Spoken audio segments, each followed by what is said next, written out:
ایسے حالات میں جب غربت کی لکیر سے 40% لوگ نیچے زندگی گزار رہے ہیں، ایسے حالات میں جب تنخواہ دار کا جینا دوبر ہو گیا ہے، جب بجلی کے بل بم بن کر گرتے ہیں، جب گیس LPG لینے پر مجبور ہیں لوگ اور وہ انتہائی مہنگی ہوتی چلی جا رہی ہے، جب بچے 2.75 کروڑ بچے آؤٹ آف اسکول ہیں، جب ایجوکیشن لوگوں کو پراپر نہیں مل رہی، جب مڈل کلاس آہستہ آہستہ فارغ کی جا رہی ہے، وہ نیت تیزی کے ساتھ وہ پور کلاس میں اور غریب کلاس میں تبدیل ہوتی چلی جا رہی ہے اور وہ سفید پوشی کا بھرم ان کا ختم ہوتا چلا جا رہا ہے، ایسی صورتحال میں جب لوگوں کو بنیادی ضرورت کی چیزیں نہیں مل رہی، یہ پارلیمنٹیرین اپنے سارے اختلافات بلا کے ایک چیز پر اتفاق کر لیتے ہیں اور وہ یہ کہ ہماری تنخواہیں بڑھائی جائیں۔ نون لیگ، پیپلز پارٹی، PTI، MQM وغیرہ وغیرہ وغیرہ، اور یہ سب مل کر اتفاق رائے سے انہوں نے اپنی تنخواہوں میں 140% اضافہ کر لیا، جو قابل مذمت بات ہے۔ یہی کام پہلے صوبائی حکومتوں میں ہوا ہے اور یہی کام اس وقت سب نے مل کر کیا ہے، جو قابل مذمت ہے۔ ان سب جماعتوں کی ہم مذمت کرتے ہیں جنہوں نے اپنی تنخواہیں بڑھائی اور قوم کے لیے کچھ نہیں کیا۔ اسی طرح سے آپ یہ دیکھیں کہ جو تنخواہ دار لوگ ہیں، ابھی 6 مہینے کی رپورٹ آئی ہے، 243 ارب روپے تنخواہ دار لوگوں کا ٹیکس کٹا ہے، 243 بلین روپیز ادا کیے ہیں۔ پچھلے پورے فائنینشیل ایئر میں 368 ارب روپے تنخواہ دار لوگوں نے ادا کیے تھے، تو اس کا مطلب یہ ہوا کہ اس فائنینشیل ایئر میں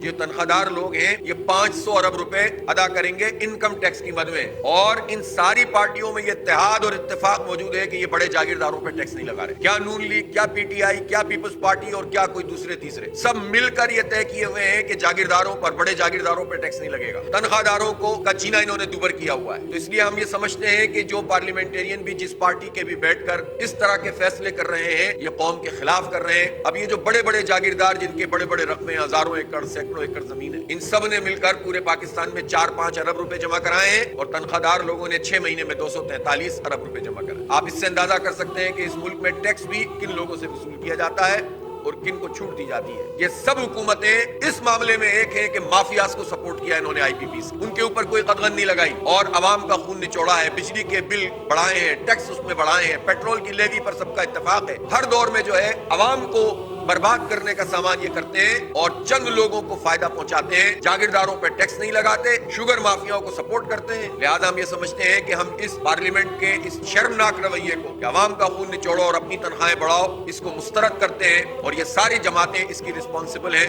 اور قوم انشاءاللہ ان سے حساب لے گی کہ انہوں نے مل کر کیا کام کیا۔